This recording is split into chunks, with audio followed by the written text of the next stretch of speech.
Hi everyone, welcome to another Zentangle Quickie. My name is Heather Hartwick Gladden. I'm a Certified Zentangle Teacher, and today I am happy to bring you the Tangle Coil. Coil is brought to us by CZT Sue Jacobs, and it's a really fun tangle with neat results, just really neat results. It's a line or border tangle, whichever way you think of that best, essentially going in a line, not something that fills in, an entire section. So we'll talk about your uses for it as we're going. So this one starts off, now you could do this, I kind of hesitated whether I wanted to do this part in pencil or in pen, but I'm going to do it in pen so you can see it. And I'm using just a 2x2 bijou tile here. And I'm going to do I want to do two sets because I want to show you both options to end. And so we're going to create a row, we'll call this a column. It depends on which way you're going. If you want to go this way, then it would be a row, I suppose, right? Just two dots so that I'm kind of squaring them off. It's almost like sometimes how I start dot grids, where, I start with 4 squares because it's easy to see and see how they're separated. Oh, and then I'm going to do a second one over here. I'm trying to make them sort of even. And as you try it once and then you may learn,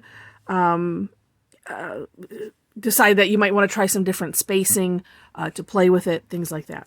All right, so these dots they're not part of the tangle like in some other ones where, like for instance, Huggins, Cadent, W2, all of the ones that you're drawing a bigger dot or a square, and that's your grid, and it's part of the tangle. It's part of it, but it's going to blend in. That's why I said too, you could use a pencil for this part.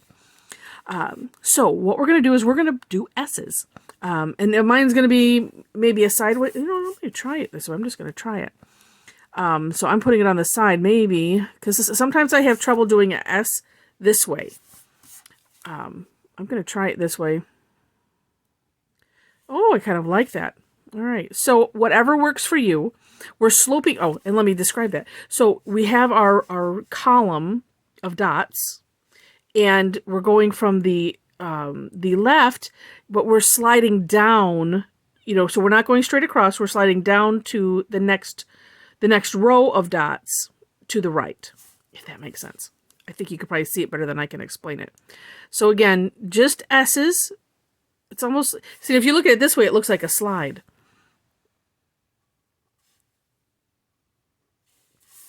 See, normally I do it, when I've done this one before, I usually do it this way, but I think I'm really I like my shape a little bit better this way.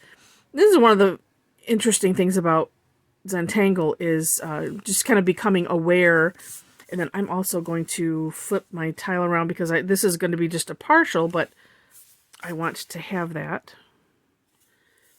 And let's see, this one would be like that, because there's not really much room. It's going to curve.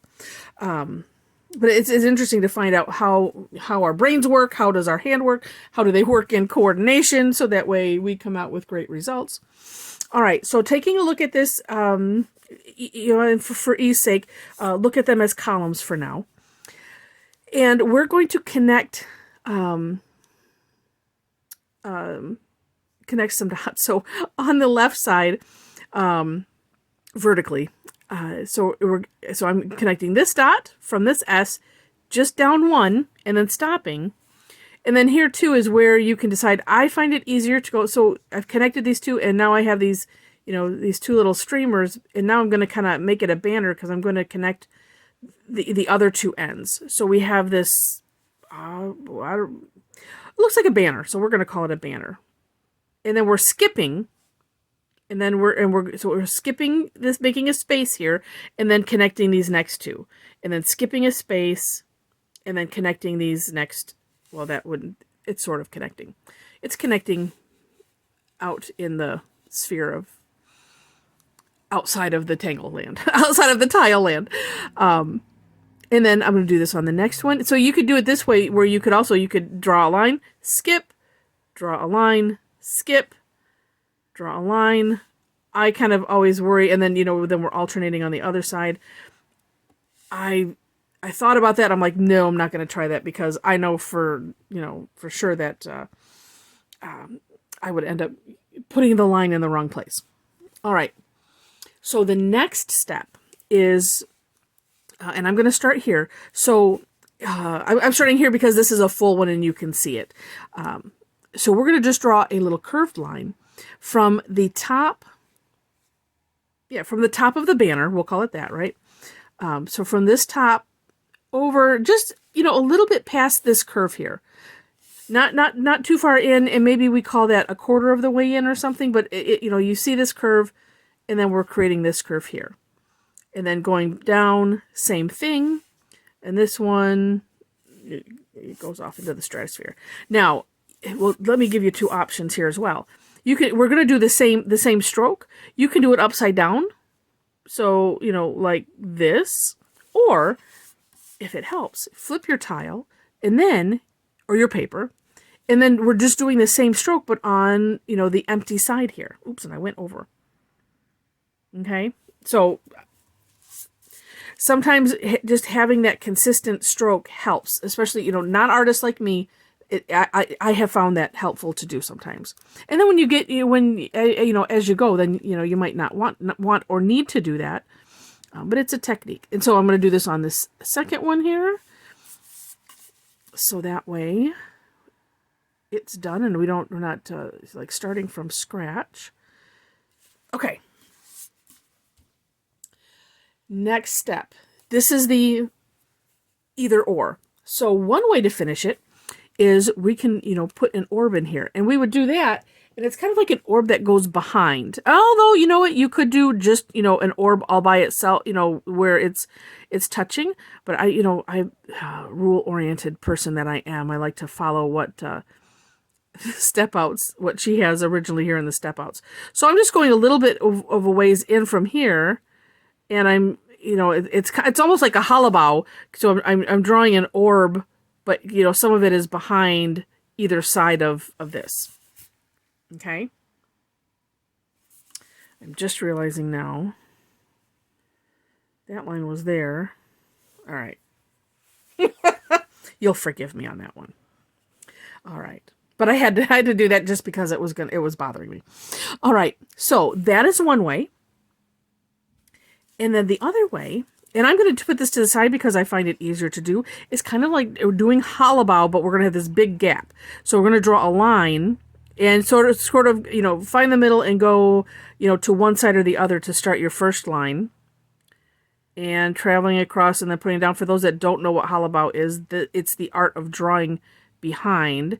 And as you can see, so I'll do this on the second one here. So then I'm going to aura this essentially. And I'm picking up my pen when I get, because I don't want to go over this. We want to draw behind it. And it helps to, so I'm drawing the line, helps to travel over, so that way you can get as close to the right place as possible. So it's kind of like as if you're drawing, and then just putting your pen down, lifting it up, putting it down.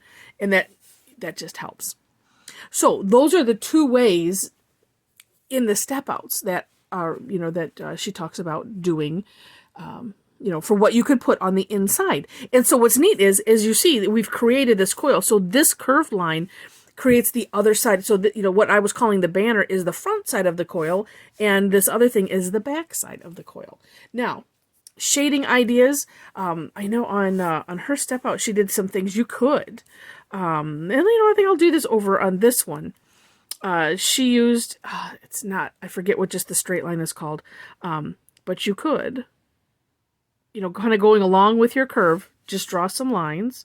And then with your curve, it's kind of like aura-ing sort of, but we're just drawing some light curves. I know stippling is when you do dots, like a hash marks are when you do the X's essentially. I'm not sure. I'll have to look up and see what the straight line's in. If you know, put it in the comment section below. But this is kind of neat because it provides some shading without using a pencil. So that's kind of neat.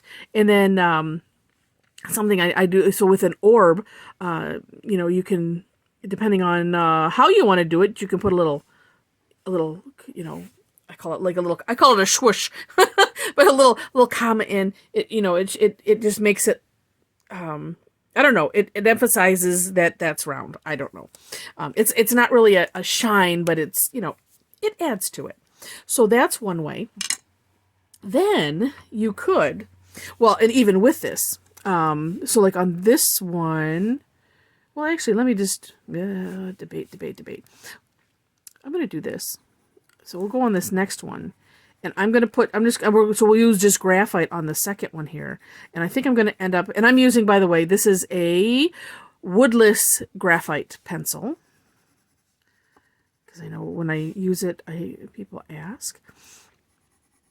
I also, so in our kits, we have these little half pencils. This is a golf pencil. I bought a bunch as I was doing some classes, and we were reusing supplies and sharing supplies, and I wanted to have something a little inexpensive. But in our kits, we have this little cute half pencils that have the Zentangle name on them. I just keep those reserved for kits. So, all right. So here's some shading going this way. And apologize about the little music in the background. It's lovely, isn't it? It's my phone that I didn't bother to turn off. I'm thinking that my husband is home. But look at how neat that looks.